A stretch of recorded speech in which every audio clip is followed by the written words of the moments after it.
I think சும்மா இந்த மாதிரி சின்ன ஸ்மால் பட்ஜெட் படங்களுக்கு புதுமுக நடிகர் படங்களுக்கு ஒரு 10 டிக்கெட் எடுத்தீங்கன்னா ஒரு 5 டிக்கெட் ஃப்ரீயா சொன்னீங்கன்னா கூட பீப்புள் வெல்கம் அந்த ஒரு அட்ராக்ஷன் இருக்கும். ஓகே நல்லா இருக்குன்னு தெரியும் போது ஒரு 10 டிக்கெட் கிடைக்கும் போது ஒரு 5 டிக்கெட் எக்ஸ்ட்ரா கிடைக்குதுன்னு வந்து பார்ப்பாங்க அப்படின்னு தோணுது. பார்த்ததுக்கு அப்புறம் இன்னும் நிறைய பேர் வருவாங்கன்னு தோணுது எனக்கு. மேபி தயாரிப்பாளர்கள் இதை கொஞ்சம் கன்சிடர் பண்ணீங்கன்னா நல்லா இருக்கும். ஏன்னா இதுதான் சினிமா. நீங்க பொறுத்தவரை நீங்க ஊடக நண்பர்கள் யாருமே 50 லட்சமாவது 500 கோடியாவது நான் கவலைப்பட மாட்டேன், நல்ல கண்டென்ட் தான் நான் பாராட்டுவேன் சொல்லி நீங்களாம் பாராட்டுறீங்களா, அதுதான் இந்த படத்துக்கு கிடைக்கின்ற நம்பிக்கையில இருக்கேன் நான். அந்த கதானை யாருக்கு கடுக்கா கொடுத்துருக்குன்னா ப்ரொடியூசருக்கு நல்லா கொடுத்துருக்கு. கடுக்காய்க்கு மீனுங்கிறது நம்ப வச்சு ஏமாத்துறது. மண்ணுக்கும் மக்களுக்கும் வணக்கம். மேடையில் அமர்ந்திருக்கும் ஜாம்பவான்களுக்கும் புது கலைஞர்களுக்கும் பத்திரிகை மீடியா உறவுகளுக்கும் சிறப்பு வணக்கம். கடுக்கா இந்த படத்தோட பாடல் வெளியீட்டு விழாவுக்கு வரணும்னு சொல்லி என்னை அழைச்சதுக்கு PRO ஆனந்த் அவர்களுக்கு நன்றி. ஒரு நல்ல படம், உண்மையிலே வந்து ஒரு குவாலிட்டியான படம் நான் சொல்லுவேன். எல்லாருமே நல்லா வேலை செஞ்சுருக்காங்க. Director, cinematographer, music director, editing ரொம்ப ரொம்ப நல்லா இருந்தது. எனக்கு ரொம்ப பிடிச்சிருந்தது எடிட்டிங் அண்ட் மியூசிக். ஆக்டர் எல்லாமே சூப்பராக பண்ணியிருந்தீங்க. குவாலிட்டியான படம், ரசிக்க முடிஞ்சது. சாங் தான் காம்பேரர் சொன்ன மாதிரி, சிம்மையா சொன்ன மாதிரி பாட்டு முடிஞ்சோடனே ஐயையோ அப்படின்ற மாதிரி முணுமுணுக்க ஆரம்பிச்சோம். அந்த அளவுக்கு ரொம்ப அழகா இருந்துச்சு சார். என் பக்கத்துல உட்காந்து ஒரு பெரிய லிஸ்ட் வச்சிருந்தாரு. எப்படி கம்மியா பேசிட்டு போறான்னு தெரியல. சூப்பரா இருந்துச்சு சார். மியூசிக் எல்லாமே சூப்பரா இருந்தது. அண்ட் எனக்கு இந்த ஐடியா பிடிச்சிருந்தது. ஏன்னா காரணம் தனஞ்சயன் சார் இங்க இருக்காரு. அவர் விக்கிபீடியா, என்சைக்ளோபீடியா நம்ம சினிமா, தமிழ் சினிமாவில் அப்படி கூட சொல்லலாம். அவர் இந்த படத்தை எடுத்தது முதல் வெற்றி. அண்ட் அவர் ப்ரமோஷனே டிஃப்ரெண்டா இருக்கும். எங்களுக்கு 10 தலைக்கு அவர் தான், எங்க படத்துக்கு அவர் தான் ப்ரமோஷன், அந்த ஃபுல் ஐடியா, அந்த பிளானிங் எல்லாம் எக்ஸிபியூஷன் ஸ்டார்ட் பண்ணாங்க.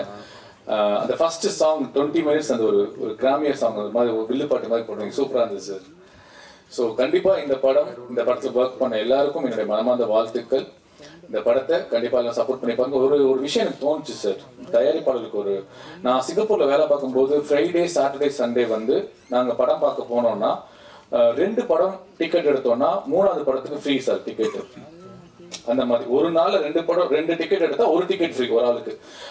ஐ திங்க் சும்மா இந்த மாதிரி சின்ன ஸ்மால் பட்ஜெட் படங்களுக்கு, புதுமுக நடிகர் படங்களுக்கு ஒரு 10 டிக்கெட் எடுத்தீங்கன்னா ஒரு 5 டிக்கெட் ஃப்ரீயா சொன்னீங்கன்னா கூட பீப்புள் வெல்கம் அந்த ஒரு அட்ராக்ஷன் இருக்கும். ஓகே நல்லா இருக்குன்னு தெரியும் போது ஒரு 10 டிக்கெட் கிடைக்கும் போது ஒரு 5 டிக்கெட் எக்ஸ்ட்ரா கிடைக்குதுன்னு வந்து பார்ப்பாங்க அப்படின்னு தோணுது. பார்த்ததுக்கு அப்புறம் இன்னும் நிறைய பேர் வருவாங்கன்னு தோணுது எனக்கு. மேபி தயாரிப்பாளர்கள் இதை கொஞ்சம் கன்சிடர் பண்ணீங்கன்னா நல்லா இருக்கும். எகைன் படத்தில் பார்க்க எல்லாருக்கும் என்னுடைய மனமார்ந்த வாழ்த்துக்கள். நல்லதே நினைப்போம், நல்லதே விதைப்போம், நல்லதே நடக்கும். நன்றி, வணக்கம். எனக்கு தெரியும் எல்லாரும் தலைவி ஃபங்க்ஷனுக்கு போனோம், டைம் ஆயிடுச்சுன்னு தெரியும் எனக்கு. வெற்றி விழாவுக்கு போறீங்க, ஒரு 5 மினிட்ஸ் மட்டும் உங்களை அனுப்பிச்சிடலாம், முடிச்சிடலாம்ல? ஓகே. அனைவருக்கும் இனிய மாலை வணக்கம். அண்ட் வெகு சிறப்பாக இந்த விழா நல்லபடியாக நடந்தது. அண்ட் இதுக்கு கலந்துட்ட உதயகுமார் சாருக்கு, பேரர் சாருக்கு, சுபாஷ் சாருக்கும், சிவி குமாருக்கும் நன்றி சார். உங்க பொலிட்டிஷியனை பார்த்து ரொம்ப சந்தோஷமா இருக்கு சார். தொந்தராஜா, நீங்க ஒரு போராளியாகவும் பிளஸ் வந்து ஒரு இயக்கமாகவும் நிறைய உங்களுடைய முயற்சிகள் தொடரணும், வாழ்த்துக்கள். கடுக்கா படம் வந்து எனக்கு ஒரு சில மாதங்களுக்கு முன்பு விஜய் கௌரிஷன் படம் பார்க்கணும்னு கூப்பிட்டாரு. நான் வந்து படத்தை போய் பார்த்தேன். நானும் எங்கள் டீமை பார்த்த உடனே நான் வந்து எனக்கு இதுல சிவி குமார் வரணும்னு சொன்னதே காரணம் வந்து ஒரு அட்டைக்கத்தி பார்த்த ஒரு அட்டைக்கத்திக்கு ட்ரிபியூட் மாதிரி ஒரு படமா இருந்தது. ஆனா அதுல சில கரெக்ஷன்ஸ் எல்லாம் நான் சொன்னேன். கரெக்ஷன்ஸ்னா இதெல்லாம் பண்ணா கொஞ்சம் பெட்டரான படமா வரும், இது எனக்கு கொஞ்சம் இதுல சில உடன்பாடுகள் இல்லை அப்படின்னு நான் சொல்லிட்டு நான் சில மாதங்கள் சொன்னேன். விஜய் வந்து கேட்டுட்டாரு, அவர் டைரக்டரும் கேட்டுட்டாங்க.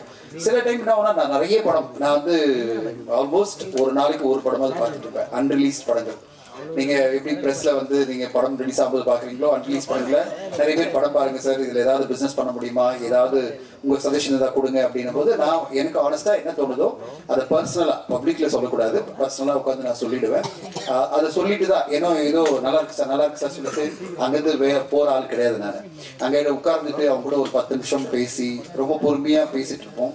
நாங்களாம் சேர்ந்து அந்த இயக்குனர்கிட்டையும் அந்த ப்ரொடியூசர்கிட்டையும், சார் இதெல்லாம் எங்களுக்கு உடன்பாடு இல்லை, இதெல்லாம் பெட்டரா இருக்கு, இதை வச்சு நீங்க ஏதாவது பண்ண முடியுமா பாருங்க, உங்களுக்கு யூஸா இருந்தா யூஸ் பண்ணீங்க, இல்லைன்னா உங்களுக்கு உடன்பாடு எல்லாம் தூக்கி போட்டுருங்க அப்படின்னு சொல்லிட்டு அதுக்கு பிறகு ஓகேவா சார் நான் கிளம்பலாமா? ஏன்னா நம்மளை மதிச்சு ஒருத்தர் ஒரு படம் காமிக்கிறாருன்னா அவருக்கு கொடுக்க வேண்டிய குறைந்தபட்ச மரியாதை வந்து அதுதான். அதை நான் பண்ணிட்டு அங்கிருந்து நான் கிளம்புவேன். ஏன்னா நம்மளுக்கு ஒரு 10,000 ரூபாய் 8,000 ரூபாய் செலவு பண்ணி ஸ்நாக்ஸ் கொடுத்து நம்மளை வந்து உட்கார வச்சு படம் பார்க்க வைக்கிறாங்கன்னா அந்த மரியாதை ஒன்று இருக்கு. அதுக்கு நான் உட்காந்து ஏதோ ஒன்று ஃபேக்கா சொல்லிட்டு போகணும்னு நினைக்காம அங்கே உட்காந்து நான் சொல்லுவேன். அதனால நிறைய பேர் டிமாண்ட் பண்ணிட்டே இருப்பாங்க. இப்போ கூட பார்த்தீங்கன்னா 2 மெசேஜ் சார் நாளைக்கு படம் பார்த்துடலாமா அப்படின்னு. அது எல்லாமே நான் அன்பா ஏற்றுப்பேன். அந்த கட்டளை அது அவங்க எனக்கு கொடுக்குற கட்டளை. சார் நீங்க வரணும், நாளைக்கு படம் பார்க்கணும், 3 மணிக்கு 6 மணிக்கு சண்டே கூட நான் வருவேன் அப்படின்னு சொல்லுவேன். நீங்க எப்படி எவ்வளவு ரெஸ்பான்சிபிளா படங்களை பார்த்து ரிவ்யூ கொடுக்குறீங்களோ அதே மாதிரி நான் உட்காந்துக்கிட்டு அந்த படத்துல ஏதாவது என்னுடைய பங்கு இருக்க முடியுமா, டிஸ்ட்ரிபியூஷன் பண்ண முடியுமா, இல்ல டிஜிட்டல்ல கொண்டு போகலாமா, சேட்டலைட் கொண்டு போகலாமா, அதுக்கான துணை நான் எப்படி இருக்க முடியும், அதையே நான் அடுத்த கட்டம் கொண்டு போவேன். ஸோ அந்த வேலையில இந்த படத்தை காமிச்சோட விஜய் கௌரிஷும் அந்த டீம் என்ன சொன்னாங்க, சார் நீங்க ஃபீட்பேக்லாம் எடுத்துக்கிட்டோம் சார், நாங்க அப்புறம் உங்களை மீட் பண்றோம் அப்படின்னாங்க.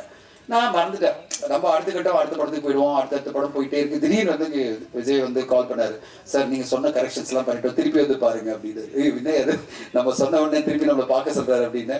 சரி வரேன் அப்படின்னு சொல்லிட்டு திருப்பி போய் பார்க்கும்போது நம்ம என்னென்ன கரெக்ஷன் சொன்னமோ அதை சீரியஸா எடுத்துக்கிட்டு அதுல கொஞ்சம் எவ்வளவு பெட்டர் பண்ண முடியுமோ அவ்வளவு பெட்டரா பண்ணி எடிட் பண்ணி ஒரு லென்த் வந்து நான் சொல்லிட்டே இருப்பேன். சின்ன படங்களுக்கு ரொம்ப லென்த்தியா கொடுத்தீங்கன்னா நம்ம ஹோல்ட் பண்ணக்கூடிய ஃபேஸ் வேல்யூ கிடையாது. ரொம்ப சின்ன படமா ஒரு 2 hours கொடுத்தீங்கன்னா கிரிட்டிக்ஸும் சரி ஆடியன்ஸும் சரி ரசிக்கிறதுக்கான வாய்ப்புகள் இருக்கு. வாய்ப்புகள் தான், கேரண்டி இல்லை. அதனால நான் சொன்னேன் ரொம்ப லென்த்தா இருக்கு விஜய் அப்படின்னு. அப்புறம் விஜய் கௌரிஷ் எடிட்லாம் பண்ணி அவரை ஒரு டீமை எடிட் பண்ணி ஒரு அழகான படமா ஒரு 2 hour படமா கொண்டு வந்து காமிச்ச உடனே கியூட்டா இருக்குப்பா இந்த படம், இந்த படத்தை நான் ரிலீஸ் பண்ணி தரேன், உங்களுக்கு ஒன்றும் பிரச்சனை இல்லை. ஏன்னா இதுல ஒரு இன்ட்ரெஸ்டிங்கான மேட்டர் இருக்கு, அதோட கியூட்டான படமா இருக்கு, சின்சியரான ஒரு கிராமத்துல எடுக்கப்பட்ட, அதாவது ஒரு இண்டிபெண்டன்ட் டீம், ஒரு தனி டீம், குறைந்த பட்ஜெட்ல ரொம்ப சின்ன பட்ஜெட்ல ரொம்ப கஷ்டப்பட்டு அவங்களுடைய உழைப்பு எல்லா இடத்துலயும் ஓடி ஓடி ஒரு உழைப்பை கொடுத்து அருமையான ஒரு படமா அவங்களுடைய முயற்சியில ஒரு பெஸ்டான முயற்சியை கொடுத்துருக்காங்க.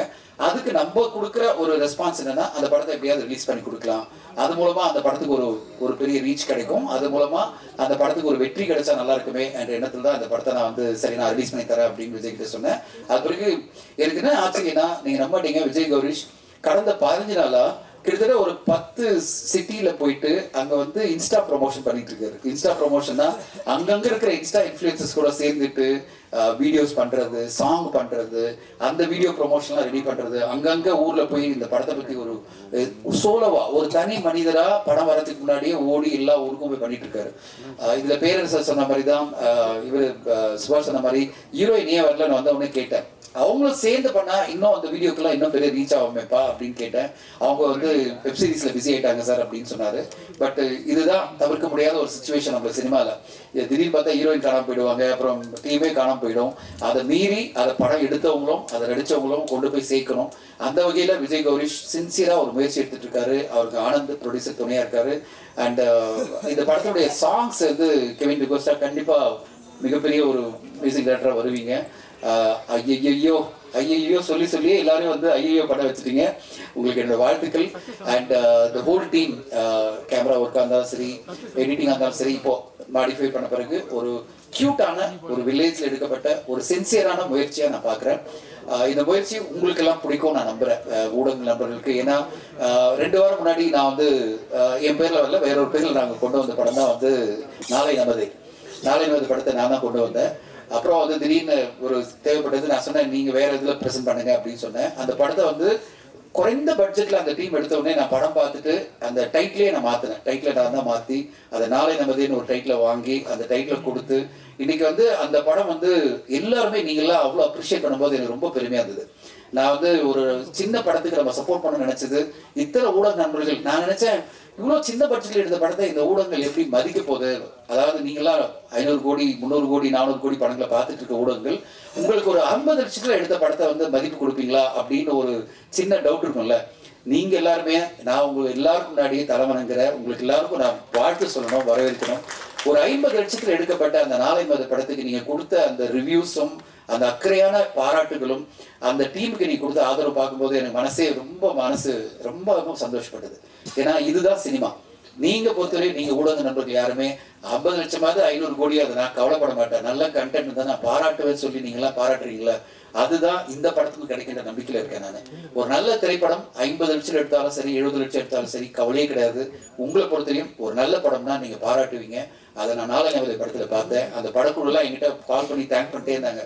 சார் உங்களால தான் சார் இந்த படம் வந்தது, டைட்டில் மாற்றி நீங்கள்லாம் கொண்டு வந்தீங்க. அதில் ஒரு ரிவ்யூ ஒருத்தர் இந்த படத்துக்கு தான் ஒரு என்னுடைய நண்பர் ரிவ்யூவர் படித்தேன், அப்போ சந்தோஷமா இருந்தது. இந்த படத்துக்கு தான் 4வது டைட்டில் ரொம்ப ஆக்டான டைட்டில் அப்படின்னாரு.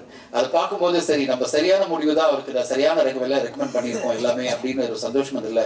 அதே மாதிரி இந்த கடுக்கா ஒரு சின்ன பட்ஜெட்ல கியூட்டா ஒரு அழகான முயற்சி இந்த டீம் எடுத்திருக்கு. என்னால் முடிஞ்ச முயற்சி இந்த படத்தை எப்படியாவது திரையரங்களை கொண்டு வந்து மக்கள் மத்தியில் ரீச் பண்ண நினைக்கிறேன். ஊடக நண்பர்கள் அனைவரும் இந்த படத்துக்கு சப்போர்ட் பண்ணி கொடுக்கணும். அண்ட் பர்டிகுலராக நான் பேரரசு சாருக்கு நன்றி சொல்கிறேன். அவருடைய வார்த்தைகளில் அவ்வளோ என்ன சார் உணர்வுபூர்வமாக எமோஷனலாக பல விஷயங்கள் நீங்கள் பேசுனீங்க சார். உண்மையிலே ஆத்மார்த்தமாக இருந்தது. அவர் சொன்னார் பார்த்தீங்களா, இந்த திரைப்படத்தில் சம்பாதிச்சவங்க தான் இந்த திரைப்படத்தை காப்பாற்றணும், புதுசாக வந்து அவங்க காப்பாற்ற முடியாது. ஏன்னா அவங்களே காப்பாற்ற நிலைமையில தான் இருக்காங்க. அப்போ இந்த திரைப்பட இண்டஸ்ட்ரியில பழந்திருந்து கொட்டப்பட்ட 15-20 வருஷம் சம்பாதிச்சு பெரிய லெவலில் இருக்கிறவங்கலாம் சினிமாவை காப்பாற்றணும், முன் வரணும், சினிமாவுக்கு சப்போர்ட்டா இருக்கணும். நான் வந்து கம்ப்ளீட்டா நான் வந்து பேரரசு சார் அந்த வார்த்தைகளை நான் உடன்படுறேன். என்னுடைய முயற்சியா நான் 20 வருஷம் முடிய போகுது, இந்த இண்டஸ்ட்ரி வந்து 20 வருஷம் ஆகுது. என்னுடைய அந்த ஒரு ரெஸ்பான்சிபிலிட்டியா நான் சின்ன சின்ன படங்களுக்கு என்னால் முடிஞ்ச சப்போர்ட் பண்றேன். நீங்க எப்பவுமே சப்போர்ட் பண்ணிட்டு இருக்கீங்க. அது மாதிரி இன்னும் இண்டஸ்ட்ரியில் இருக்கிறவங்களாம் சப்போர்ட் பண்ணி தமிழ் சினிமா அடுத்த கட்டம் போறதுக்கு எல்லாருமே சப்போர்ட் பண்ணணும்னு எதிர்பார்க்கிறேன். அண்ட் அடுத்ததான் நீங்களாம் தலைவையா சக்சஸ் மீட்டிங் போனோம். சந்தோஷமா போலியா? என்னாச்சு? ஐயோ சாரி நான் தப்பா பேசுறோம். ஓகே நான் சக்சஸ் மீட்டிங்லாம் கிளம்பினா அவர் உதய் பாக்ஸர் சொன்னார். நான் நினைச்சேன் நீங்களா அங்கே போறீங்கன்னு நினைச்சேன். சாரி, அப்போ உங்களை ஹோல்ட் பண்ண நான் நினைச்சேன், ரொம்ப ஹோல்ட் பண்ணிட்டோமோ நினைச்சேன். அண்ட் ஊடக நண்பர்களுக்கு என்னுடைய மனமார்ந்த நன்றிகள். இன்னைக்கு கிருஷ்ண ஜெயந்தி. அண்ட் கிருஷ்ண ஜெயந்தின்றது வந்து பகவத்கீதையில சொன்ன மாதிரி தான், சின்சியரா அவனோட முயற்சிகளை செஞ்சுட்டே இரு, என்ன ரிசல்ட் வந்தாலும் ஏத்துக்கோ சொல்றத நான் கடைபிடிக்கிறேன். நான் என்னோட சின்சியரா பெஸ்டான முயற்சியை ஒவ்வொரு டைமும் நான் பண்ணணும்னு ஆசைப்படுறேன். நீங்க எப்படி எல்லாம் பண்றீங்களோ அதே மாதிரி. அண்ட் இந்த முயற்சியினுடைய வெற்றியா இந்த விநாயகர் சதுர்த்தி வரப்போற இந்த படத்துக்கும் ஒரு நல்ல ரெஸ்பான்ஸ் கிடைக்கும் நான் எதிர்பார்க்கிறேன். ஆத்மாத்மா நம்புறேன். நல்ல முயற்சிகளுக்கு நீங்க கொடுக்குற ஆதரவு இந்த படத்துக்கும் தொடரணும். உங்க எல்லோருக்கும் நன்றிகள். Thank you so much. ரொம்ப அழகாக நம்மளை பற்றி அறிமுக உரை கொடுத்த செல்வி சுமையா அவர்களுக்கு என்னுடைய மனமார்ந்த நன்றி. ஐயையோ அவ்வளோ இந்த மாதிரி ஒரு அழகான வர்ணனையாளரை வச்சாவே படம் ஹிட் ஆகி போட்டிருக்கு. ஏன்னா இந்த மேடைக்கு அது ஒரு மிக நல்லா பண்ணுறீங்க. Wish you all the best. அப்புறம் வந்த உடனே தனஞ்சயன் இந்த ஆளுங்க எங்கே வந்தாருன்ற மாதிரி எனக்கு ஒரு ஃபீலிங்கு. அதான் நான் தான் வாங்கியிருக்கேன் அப்படின்னா, இந்த படத்தில் ஏதோ இருக்கும் போது. அப்புறம் உள்ளே வந்தேன், ஒரு பேரரசு வந்துட்டாப்புல, என்ன தம்பி ஒரு இடத்த விட மாட்டீங்களே, நான் போனால் நீங்களும் வந்துடுவீங்களேன்ற மாதிரி ஒரு லுக் விட்டாரு. சரிடா என்னடா தெரிய ரொம்ப இருக்கு பார்த்தா திடீர்னு சிவி குமார், நீ எங்கே இப்போ இல்லைண்ணே இது சரி இப்போ டைரக்ட் பண்ணிட்டு இருக்கீங்களாண்ணே, அதான் 2-3 படம் பண்ணுறீங்க, மெம்பர் ஆகாமே பண்ணிட்டு இருக்கேன், மரியாதையாக மெம்பர் ஆகிடுறேன். எனக்கு வந்தாவே இதே டென்ஷனாக இருக்கேன். எல்லாம் யாருமே டைரக்டர் சங்கத்தில் மெம்பர் ஆகிறதில்ல. நான் டைரக்டர் சங்கத்தில் இந்த ஆளுக்கு வந்து உங்களை வாழ்த்தணும். என்ன என் நியாயம் அது சொல்லுங்க? நீ மெம்பர் வேணியா தம்பி? பார்த்தீங்களா, இது கண்டனத்தை தெரிவிக்கிறேன். அப்புறம் பார்த்தா இன்னொரு குண்டை தூக்கி போட்டாங்க. யார் ப்ரொடியூசர்? நான் கோயம்புத்தூர்காரங்க. அட பாருங்களா, எங்கள் ஊருக்காரன் வந்து படம் வைக்க எனக்கே தெரிய மாட்டேங்குதுன்னு. இந்த மாதிரி திடுக்கிடும் பல சம்பவங்கள் நடந்தது. இதுக்கு மீறி எல்லை கடந்த ஒரு திடுக்கிடும் சம்பவம் வந்து நம்ம சுபாஷ். எங்கடா திடீர்னு முன்னாடி வந்து உட்காந்துருக்கான், எதுக்குப்பா அப்படின்னா பார்த்தா எல்லாம் இவங்க குரூப் ஆளுக்கு போட்டிருக்கு. பார்த்தா இல்லை சமூக சேவகர்கள். ஸோ இவங்கெல்லாம் சேர்ந்து படம் பண்ணியிருக்காங்க. இது எப்படியாவது கொண்டு போய் சேர்த்துணும்னு உங்ககிட்ட ஒரு உரிமையாக கேட்டு, ஸோ எல்லாமே ஒரு நல்ல ஒரு சிறப்பான கும்பல் இங்கே இருக்குது. அதில் சவுந்தர் வேறு, அவர் புதுசாக தாவேக்கா உறுப்பினர் தன்னை மாறுதட்டி சொல்லி கொண்டு போய் உட்காந்துருக்காரு. வாழ்த்துக்கள். அதான் சொல்லாமல் எல்லாம் என்ன இருக்கு. மிக சிறப்பான உரையாற்ற அந்த இணை தயாரிப்பாளர் அவரே எல்லாமே பேசிட்டார். எல்லாம் என்ன டவுட்டு பேச எவ்வளோ பணம் போட்டீங்க இணை தயாரிப்பாளர், அது மட்டும் சொல்ல முட்டார். எங்கள் ஆளு காணோம். இணை தயாரிப்பாளர் எவ்வளவு போட்டாருன்னா எனக்கு பட்ஜெட் தெரியும் இல்லையா?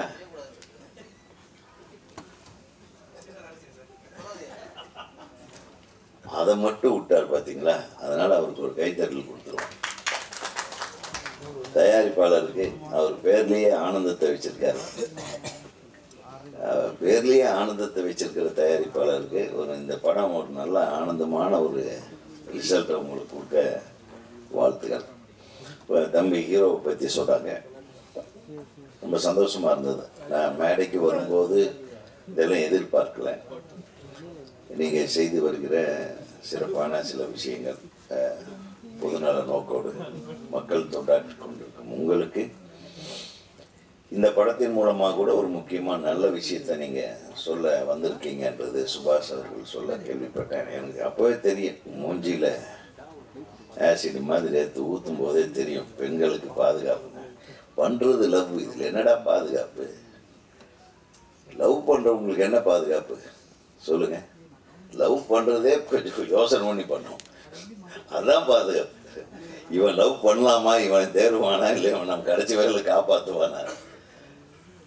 காதலுங்கிறது இவ்வளவு சாதாரணமான விஷயம் இல்லைங்க. அந்த காலத்தில் யதார்த்தமாக இருந்தது காதல். இன்னைக்கு காதல் ரொம்ப கணக்கு போட்டு பண்ணுறாங்க. இன்னைக்கு வர இளைஞர்களுடைய காதல் எல்லாம் நம்ம சரியாக நம்ம உணர்வு பூர்வமாகவே எடுத்துக்க முடியாது.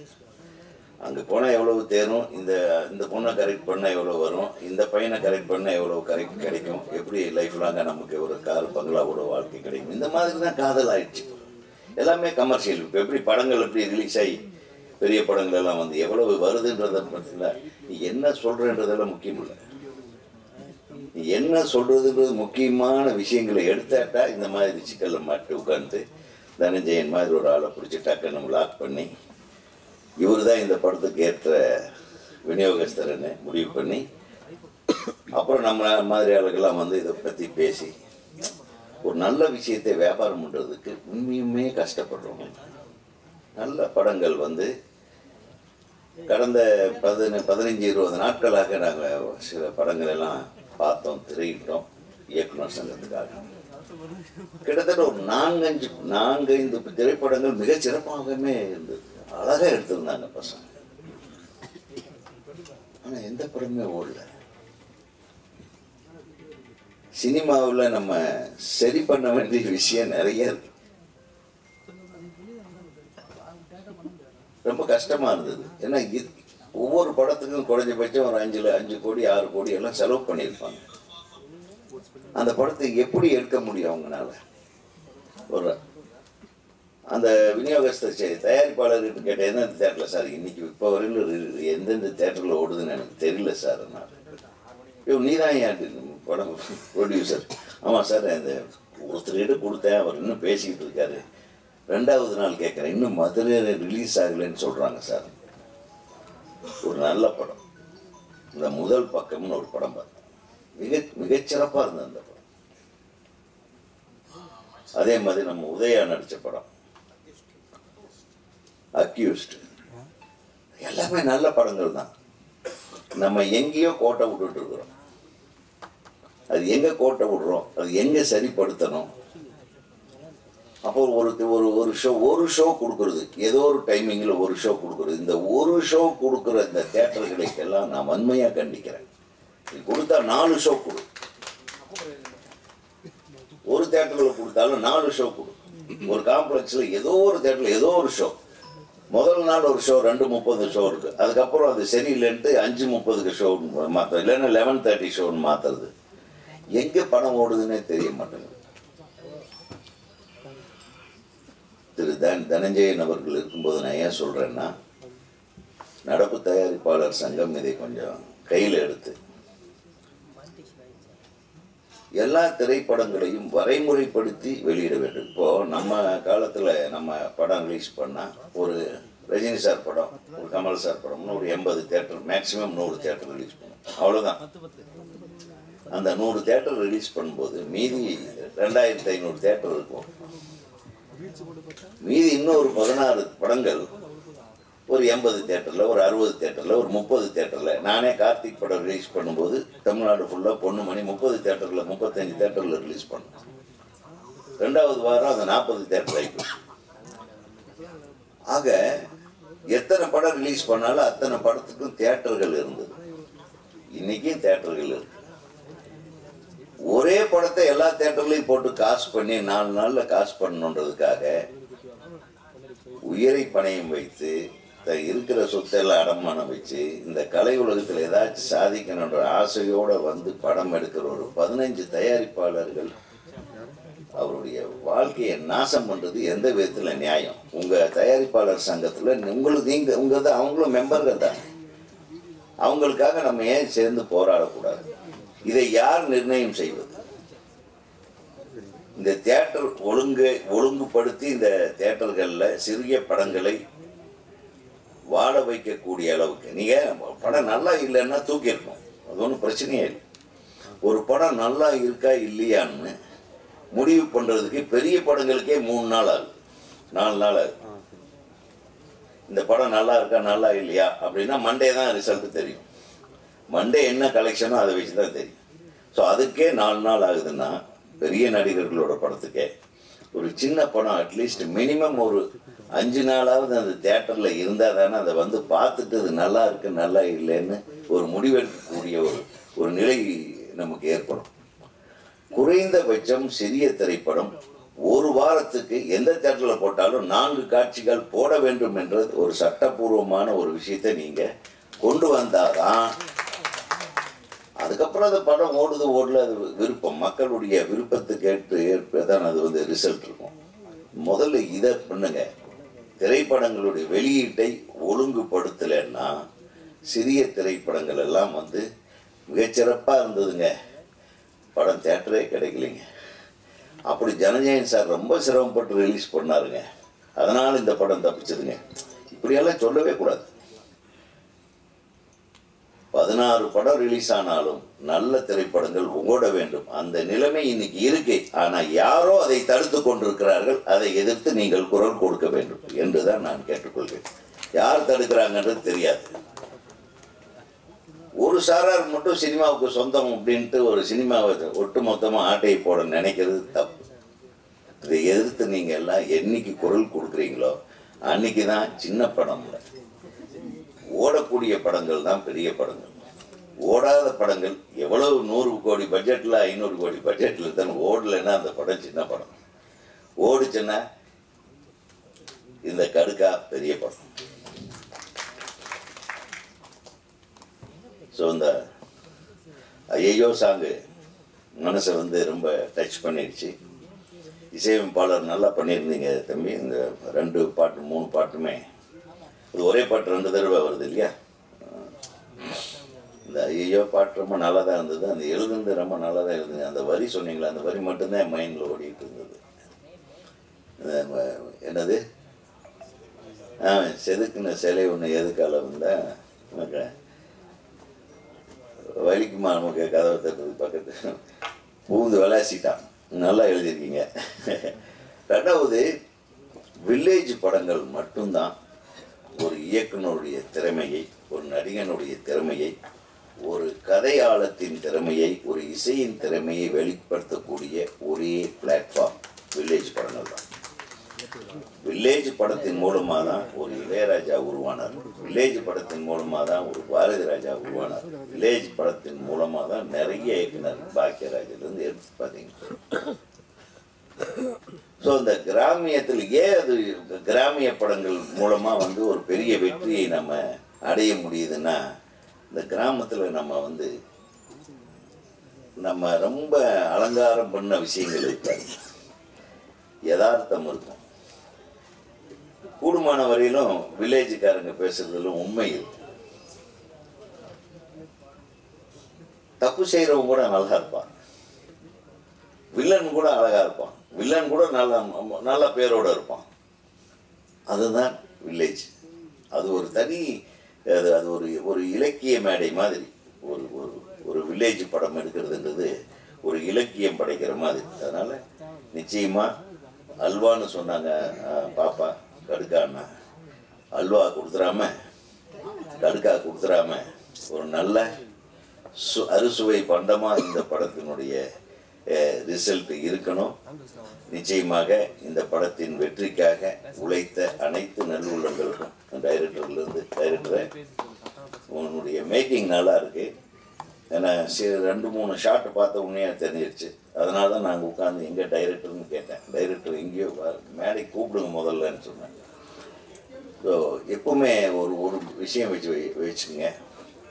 இயக்குனருக்கு உங்களுக்கு மனக்கசப்பு வரலாம், தயாரிப்பாளருக்கு இயக்குனருக்கு சரியில்லாமல் இருக்கலாம். அதெல்லாம் இல்லை. ஒரு படத்தை ஒரு இயக்குனர்கிட்ட கொடுத்துட்டா அந்த இயக்குனருக்கு உண்டான மரியாதையை அனைவரும் கொடுக்க வேண்டும். அப்போதான் அந்த படம் நிறைவு பெறும். அதே மாதிரி இயக்குனரும் நேர்மையானவனாக நடந்து கொள்ளுங்க. தயாரிப்பாளருக்கு அவர் போட்ட முதலீட்டுக்கும் உன்னை நம்பி வந்த நடிகர் நடிகைகளுக்கும் தொழில்நுட்ப கலைஞர்களுக்கும் நீ நேர்மை உள்ளவனாக அவங்களுடைய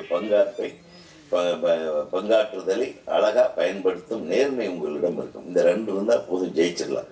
அப்புறம் வியாபாரம், அது நம்ம கைக்கே புலப்படாத ஒரு விஷயமா இருக்குது, கண்ணுக்கே தெரிய மாட்டேங்குது வியாபாரம் பண்ணுறது. ஆக ஒரு மிகப்பெரிய அழகான வியாபாரி, நிறைய பேரை நல்ல விதமாக வழிகாட்டி இன்னைக்கு கூட நிறைய படங்களுக்கு இப்படி பண்ணுங்க, இந்த படங்க இந்த மாதிரி செஞ்சால் கரெக்டாக வரும், இல்லை இது செஞ்சால் சரியாக வராது, அப்படி நல்ல அட்வைஸுகளை கொடுத்து சினிமாவுக்காக உண்மையிலுமே அவர் தயாரிப்பாளர் தொடர்ந்து தயாரித்து கொண்டிருந்தாலும் சரி, தன்னுடைய நண்பர்கள் தயாரிப்பாக இருந்தாலும் தெரிந்தவர்கள் தயாரிப்பாக இருந்தாலும் அதில் தலையை விட்டுக்கிட்டு மெனக்கெட்டுற ஒரு மிகச்சிறந்த மனிதர் இந்த படத்தை ரிலீஸ் பண்ணுறது. அதனால் சார் ரொம்ப நன்றி தானே சார்.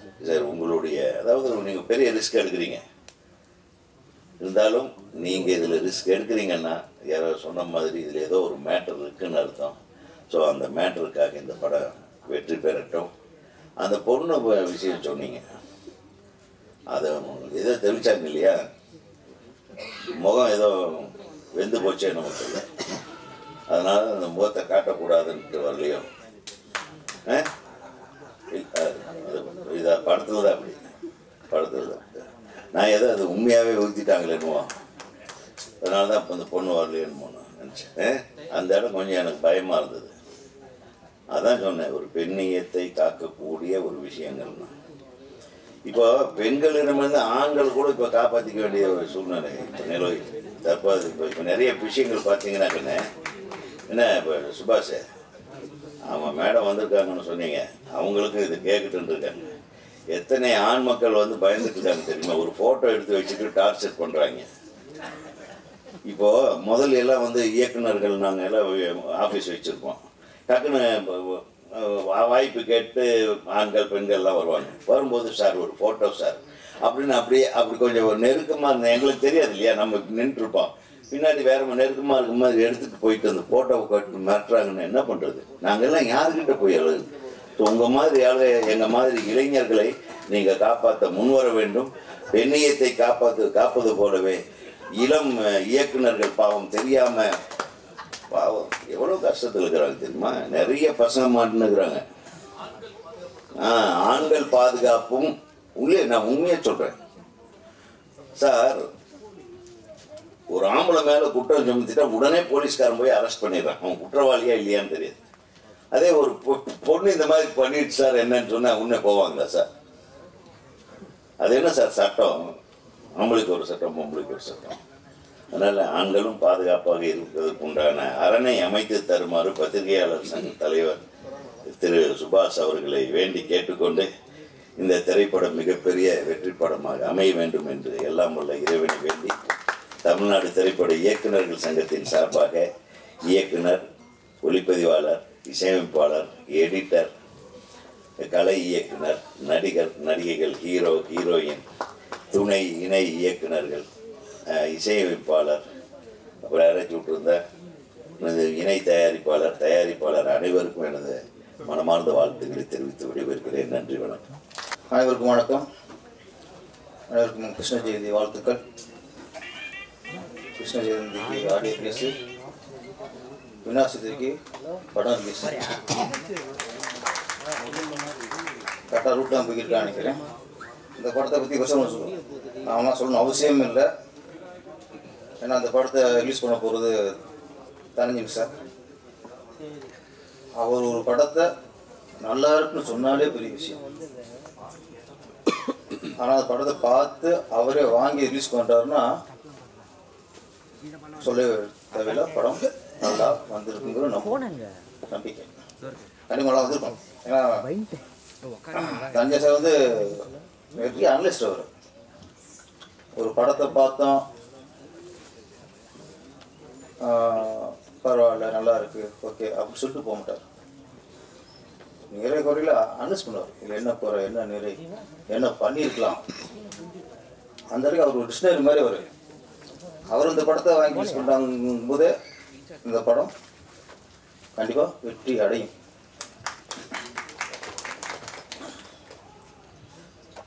கடுக்கா நாங்கள் எங்கள் ஊரில் நிறைய நிறைய பேர் கொடுப்பாங்க. சொன்னாங்க டிம்கி கடுக்கா, டிம்கி வேற கடுக்கா வேற. டிம்கிங்கிறது சும்மா அப்படி ஏமாற்றி போடுறது, வாரண்ட்டு வரலைங்கிறது, காசு தரேங்கிறது. கடுக்காங்கிறது நம்ப வச்சு ஏமாத்துறது, ஒரு நம்பிக்கை தருவ மாதிரி தான். நம்ப வச்சு ஏமாத்துறது அது மாதிரி. அப்போலாம் நிறையா கடுக்கா. ஒரு பையன் ஒரு பொண்ணை லவ் பண்ணா அந்த பொண்ணு சொல்லுவாங்க, ஏற்கனவே 2 பொண்ணுக்கு கடுக்கா கொடுத்துருக்கான் பார்த்துக்கணும். அது மாதிரி பொண்ணு சில பொண்ணுங்க சும்மா அப்படியே ஒரு டீல் விடுவாங்க. அப்படியே அப்போ சொல்லுவாங்க, பார்த்துட்டா ஏற்கனவே 2-3 பையனுக்கு இந்த பொண்ணு கடுக்கா கொடுத்துருக்குமாங்க. அவன் உஷாராகணும். கடுக்காங்கிறது சும்மா ஏதோ இந்த அந்த காய் கடுக்கா காய் அடிச்சுன்னா முடிஞ்சு வச்சு, லைஃப் முடிஞ்சு வச்சு கடுக்கு. இப்போ இந்த படத்தில் வந்து 2 ஹீரோ, இந்த 2 ஹீரோவுக்கு யார் இந்த ஹீரோன்னு யாருக்கு கடுக்கா கொடுக்குறதுங்கிறது தான் மேட்ருன்னு தோணுது எனக்கு. கதாநாயகி வந்து ஹீரோவுக்கா 2வது ஹீரோவுக்கா கடுக்கா கொடுத்தது யாருக்கு? ஆனால் என்னை பொறுத்த வரைக்கும் அந்த கதாநாயகி யாருக்கு கடுக்கா கொடுத்துருக்குன்னா ப்ரொடியூசருக்கு நல்லா கொடுத்துருக்கு கடுக்கா. மேடையில் குழம்புற அளவுக்கு சரியான கடுக்கா கொடுத்துருக்கு. இதுதான் கடுக்கா. கடுக்காய்க்கு மீன்கிறது நம்ப வச்சு ஏமாத்துறது. நம்ம நடித்த படத்துக்கு ஆடியோ ரிலீஸுக்கு வரணும்ல. போஸ்டில் ஊரில் நிறைய போஸ்டர் பார்த்தேன். ஹீரோட சைடாக இருக்காங்க 2 பேரும், இந்த பொண்ணு சென்டராக இருக்குது. அப்படி போட்டு கடுக்கா கொடுக்கணும் பாருங்களேன். நீங்கள் போய் பப்ளிசிட்டி அந்த பொண்ணுக்கு அதிகம் பண்ணுறீங்க, எல்லாம் பண்ணுறீங்க. அதனால் கதாநாயகி ப்ரொடியூசருக்கு கடுக்கா கொடுத்துருக்குறது.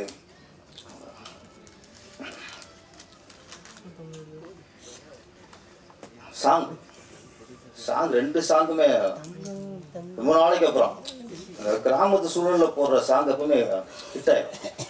அதுவும் தேவாசரை பாடியிருக்காரு. தேவாசரை ஏற்கனவே அது பாருங்க எல்லா பாட்டுமே ஹிட்டு. அவரே இந்த ஐயோ அவர் 2-3 போட்டார். ஐயோ அவர் தானே சார்?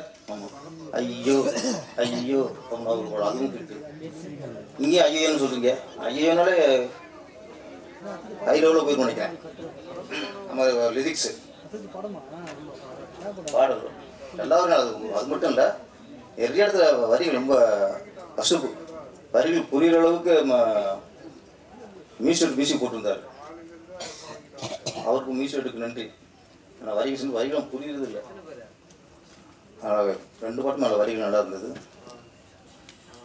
கதாநாயகன் விஜய் கௌரிஷ்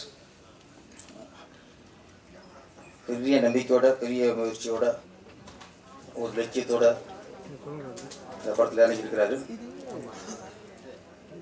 ஹீரோக்கான அந்த முக விட்டு கரெக்டாக இருக்கு. அட்டகத்தி தினேஷ் கொஞ்சம் பேச ஞாபகப்படுத்துறாரு. அந்த சாயல் இருக்கு.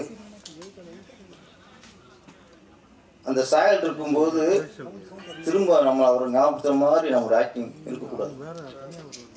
2 மணி நேரத்தில் அந்த அப்படி பண்ணுறீங்கல்ல அந்த கெத்து, அது டக்கு நம்ம நீங்கள் நடிக்கும்போது அவர் ஞாபகம் வந்துடுது. அதை மட்டும் நீங்கள் தவிர்த்துக்குங்க. உங்களுக்கான ஒரு கதாநாயகன முக விட்டு, முக அமைப்பு, திறமை எல்லாமே இருக்கும்போது நம்ம தினேஷ் மாதிரி இருக்கோம் அப்படின்னு உள்ள நினச்சிட்டே இருந்தாலே தினேஷ் மாதிரி ஆக்டிவிட்டி வரும். நம்ம புரட்சி கலைஞர் விஜயகாந்த் அவர்கள் ஆரம்பத்தில் பார்த்தீங்கன்னா அப்படியே ரஜினி மாதிரி தான் இருப்பார். அவர் ரஜினி மாதிரி இருக்கிறதுனால தான் அந்த ரஜினிகாந்துங்கும் போது இவர் விஜயகாந்த்னு வச்சுட்டார், பேர்லேயே காந்துன்னு வச்சுட்டார். ஆரம்ப காலத்தில் 2 படம் வந்துச்சு, தூரத்தீடி முழக்கம், சட்டம் முடிவிட்டாரு. அதெல்லாம் பார்த்தா படம் பார்க்கும்போது ரஜினி பார்க்குற மாதிரி இருக்கும். அதே மாதிரி ஹேர் வச்சுருப்பார், நாடக விட அப்படியே ரஜினி மாதிரி இருக்கும். அப்புறம் உஷாராயிட்டார், நமக்குன்னு தனித்துவம் இல்லைன்னா சரியாக வராது அப்படின்னு ஒரு காலகட்டத்தில் அவருக்கு சர்க்கிள் வந்தது. பார்த்தா ஆட்டோ ராஜா, ஜாதிக்கு ஒரு நீதி எல்லாமே அந்த அந்த ஸ்டைலில் இருக்கும், ஒரு சர்க்கிள் வந்தது. அப்புறம் டோட்டலாக விஜயகாந்த் அவருக்குன்னு ஒரு ஸ்டைல், நடையிலிருந்து டைலாக் டெலிவரியிலிருந்து அவர் ஃபைட்டு டோட்டலாக அவரை தனக்குன்னு ஒரு ஸ்டைலை மாற்றிட்டார்.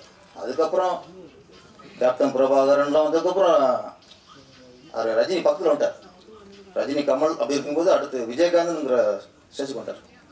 அவன் ஒரு நடிகரோட ஸ்டைலில் இருக்கும்போது நம்ம அவரோட நடிப்பும் ஸ்டைல் வந்துருப்பார், அது கொஞ்சம் மைனஸ் ஆகிடும். ஒரு அண்ணன் அக்கறையாக சொல்கிறாங்க ரூம்ல.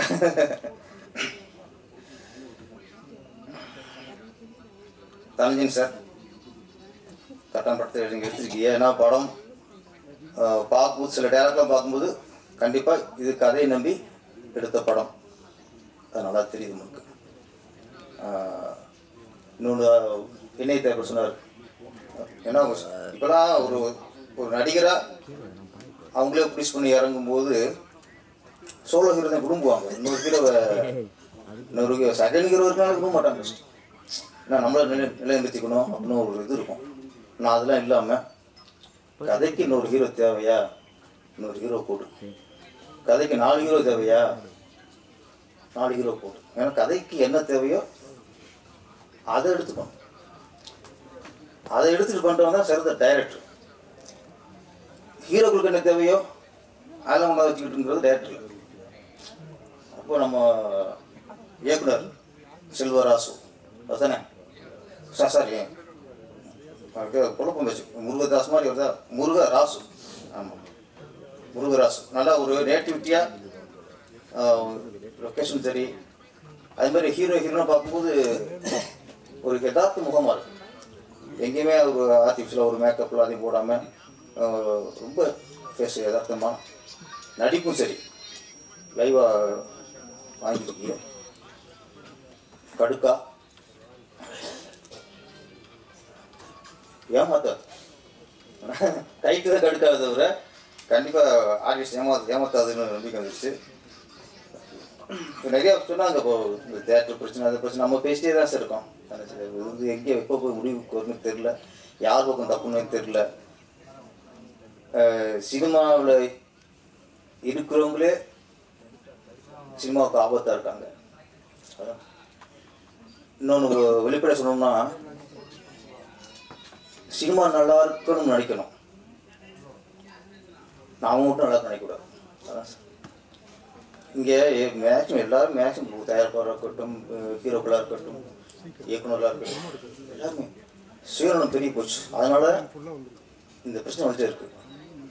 நம்ம படம் மட்டும் நல்லா ஓடிடணும், நம்மளோட மட்டும் எல்லாம் ரீச் ஆயிடணும், நம்ம மட்டும் பெரிய கலெக்ஷன் வந்துடணும். இப்படி எல்லாரும் சுயநலமாக யோசிக்க அப்படி சினிமா நல்லா இருக்கும். சினிமா நல்லா இருக்காது. பொதுவாக யோசிக்கணும். அதுவும் வளர்றவங்க, வளர இயக்குநர்கள், வளர கதாநாயகர்கள், சின்ன ப்ரொடியூசர்ஸு, இவங்களாம் வெற்றி அடைகிறது தான் குறியாக இருப்பாங்க. அவங்க லட்சியம் பூரா இங்கே இருக்கும், எப்படியாவது வெற்றி அடிச்சிடணும், எப்படியாவது சாதிச்சிடணும். அவங்க சினிமா காப்பாற்று நினைப்பாங்களா? புதுசு இருந்தால் தான் முருகராசு இருக்காரு, அவர் சினிமா காப்பாற்று நினைப்பார். இப்போதைக்கு அவரை காப்பாற்றிக்கணும் சார். அவர் படத்தை வெற்றி நினைப்பார். இந்த புது ஹீரோ வந்திருக்காரு விஜய் கௌரிஸ், அவர் இப்போ வந்து சினிமா காப்பாற்றணும் தனி டிஸ்கஸ் பண்ணுவாரா, எப்படி சார் சினிமா காப்பாற்றலான்ட்டு. அவங்களுக்கு முதல் படம், இந்த படத்தை எப்படி வெற்றி அடைய வைக்கணும், நம்மளை எப்படி நிலை நிறுத்தணும், நம்ம எப்படி வெற்றி அடையணும், இதில் தான் புது இயக்குநர்களுக்கு, புது கதாநாயகர்களுக்கு, புது தயாரிப்புகளுக்கு கவனம் அங்கே தான் இருக்கும். இதில் சம்பாதிச்சு 7 தலைமுறைக்கு அழிக்க முடியாத அளவுக்கு சொத்து சம்பாதிச்சிருக்கோம்ல சினிமாவில். நம்ம தான் யோசிக்கணும், சினிமா காப்பாற்றணும், நம்ம தான் யோசிக்கணும். சினிமா கொடுத்த காசுல இன்னைக்கு செழிப்போட அழிக்க முடியாத சொத்தோட பேரும் புகழோட இருக்கும்ல, இதெல்லாம் யார் கொடுத்தா? சினிமா தானே கொடுத்துச்சு. அவங்க யோசிக்கணும் சார். அவங்களாம் யோசிக்க ஆரம்பித்தாலும் இது ஒரு தீர்வு வரும். நம்ம படம் சம்பாதிச்சா போதும், நம்ம உடல் ஆனால் போதும், அப்படிங்கும்போது நம்ம கூட பணம் எடுத்தால் போதும், நம்ம இத்தனை கலெக்ஷன் காட்டினா போதும், நான் எப்படி இருப்போம். அதனால் அவர் ஆர் உதயகுமார் சார் இருக்கட்டும், சுபாஷ் சாராக இருக்கட்டும், நம்மளாம் இங்கே மேடையில் பேசுகிறோம் ஆதங்கம் தான் தவிர இதுக்கு தீர்வு இல்லை.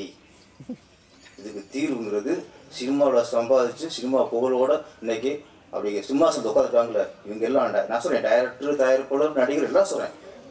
இதுக்கப்புறம் என்ன சார் சம்பாதிக்க வேண்டியிருக்கு? இதுக்கப்புறம் சம்பாதிக்க வேண்டியிருக்கு? சினிமா வாழ வைக்கணும். நம்மளை வாழ வச்ச சினிமாவை நாம வாழ வைக்கணும்ல. அதுதான் இங்கே இல்லை. இன்னைக்கு ஒரு படம் ரிலீஸ் ஆகின்னு வச்சுக்கலாம், அது நல்லா இருக்கு நல்லா இல்லை அப்படிங்கிற அடுத்த விஷயம்.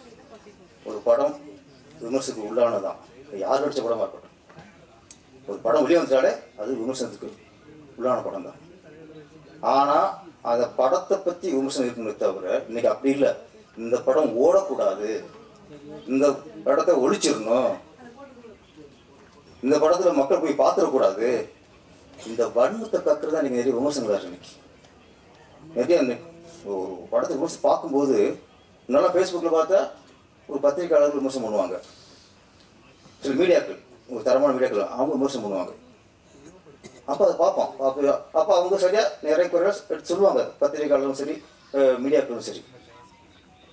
ஆனால் இன்னைக்கு படம் பார்த்த எல்லாருமே விமர்சகர்கள் ஃபேஸ்புக்கில் விமர்சனமாக போய்கிட்டு இருக்கு. அதுவும் நல்லபடியாக நான் சரி, நான் படம் நல்லா இருக்க நல்ல இல்லாத படத்தை நீங்கள் நல்லா இருக்க அது சொல்லணும்னு சொல்லலை. வன்மமாக இருக்கு சார், கேவலமாக திட்டுறது. நீங்களாம் பெரிய சாதிச்ச மாதிரியும் மிகப்பெரிய வெற்றி கொடுத்த மாதிரியும் சரின்னு சொல்லிடுற அவ்வளோ மேட்ச் முடிஞ்சது. யாரும் உங்களுக்கு சரியாக சொல்ல அந்த வன்மம் தான் சார். வன்மத்தை வாந்தியாக எடுக்கிறது இன்னைக்கு இதாக இருக்குது. இதை தடுக்கணும் சார். முதல்ல நான் சொல்கிறது, நீங்கள் நம்ம படம் ரிலீஸ் பண்ணுறோம், அது இன்னைக்கு ஒரு படத்தை இதில் ஒரு ஜாதி ரீதியாகவும் சில விமர்சனங்கள், ஒரு படத்தை அவன் பிடிக்காத படத்தை ஒழிச்சிடணும். மத ரீதியாகவும் இன்னைக்கு விமர்சனம் வருது, அரசியல் ரீதியாகவும் இன்னைக்கு விமர்சனம் வருது. ஒரு நடிகர்கள் இந்த மோதல் ரீதியாக விமர்சனம் வருது. ஒரு படத்துக்கான விமர்சனம் இல்லை. இதுதான் இன்னைக்கு நடக்குது. ஒருத்தன் பிடிக்காத ஜாதிக்கான படம் தான் இது எப்படியா ஓச்சரும் வரிஞ்சு கட்டிட்டு நினைக்கிறாங்க. ஒரு பிடிக்காத நடிகருக்கு படம் தான் எப்படி ஓடக்கூடாது அதுக்கு வரிஞ்சு கட்டிட்டு விமர்சனம் பண்றாங்க. விமர்சனங்கிறது அது நியாயம் இருக்கணும்ல, உன் வன்மம் இருக்கக்கூடாதுல்ல. இன்னைக்கு அதை ஒழிச்சா போதும் சார். நீங்க அதை ஒழிச்சா போதும். இன்னைக்கு அதை ரொம்ப ஜாஸ்தியா இருக்கு. இன்னைக்கு அப்புறம் தியேட்டர்கள் ஒதுக்குறது இதெல்லாம் அப்புறம் பார்த்துக்கலாம். உதயகுமார் சார் அவரு நம்ம பேசிட்டே இருக்கோம். இதுக்கு ஒரு சீக்கிரம் நம்ம ஒரு நடிகர்கள் எல்லாருமே சின்ன படங்களையும் வாழ வைக்கணும். பெரிய படங்கள் அவங்க போட்ட காசை எப்படி வசூல் பண்ண திட்டம் போடுறாங்க, அதுல சின்ன படம் நசிங்கக்கூடாது. அதுக்கும் சில வழிமுறை இருக்கணும். தான் போன வாரம் ரிலீஸ் ஆச்சு சின்ன படங்கள். உண்மையிலேயே போனோட அக்யூஸ்ட் நல்ல படம். சரண்டர் ஒரு படம், ஒரு நாள் சிறந்த படம், இல்லை ஹிட்டு வந்துருச்சு. முதல் பக்கம் எல்லாமே நல்ல படங்கள் தான் சில ஹிட்டும் ஆயிருக்கு. இப்போ அடுத்து பெரிய படம் வரும்போது அந்த ஓடிக்கு இருக்க படத்தையும் மொத்தம் தூக்கு நிலைமை வருதுல, அதை தடுக்கணும் சார். நீங்க ஒரு வாரத்தில் படம் வந்திருக்கு, அது அப்பதான் பேர் எடுத்திருக்கு, நல்லா இருக்குன்னு வந்து ரிசல்ட் வந்திருக்கு, கொஞ்சம் அப்படியே மக்கள் பார்க்கணும்னு நினைக்கிறாங்க. அப்போ இன்னும் பெரிய ஹீரோ படம் வரும்போது அதான் வலிச்சு தொடச்சி தூக்கி எரிஞ்சிடும். அப்போ முன்னாடி யூஸ் பண்ண முடியல, பின்னாடி யூஸ் பண்ண முடியல. இதெல்லாம் நீங்க பெரிய நடிகர் எல்லாத்தையும் கூட்டி வச்சு பேசணும். அவ்வளோ நம்ம ஏன்னா சினிமா நல்லா இருக்கணும்னா சினிமாவால வாழ்ந்தவர்களை கூப்பிடுங்க, பேசுவோம். அப்பதான் அது நல்லா இருக்கும். இது மோசம் போயிட்டு இருக்கலாம், கடுக்கா. நான் சின்ன டீமு, 2-3 பேர் சேர்ந்த படம் பண்ணியிருக்காங்க.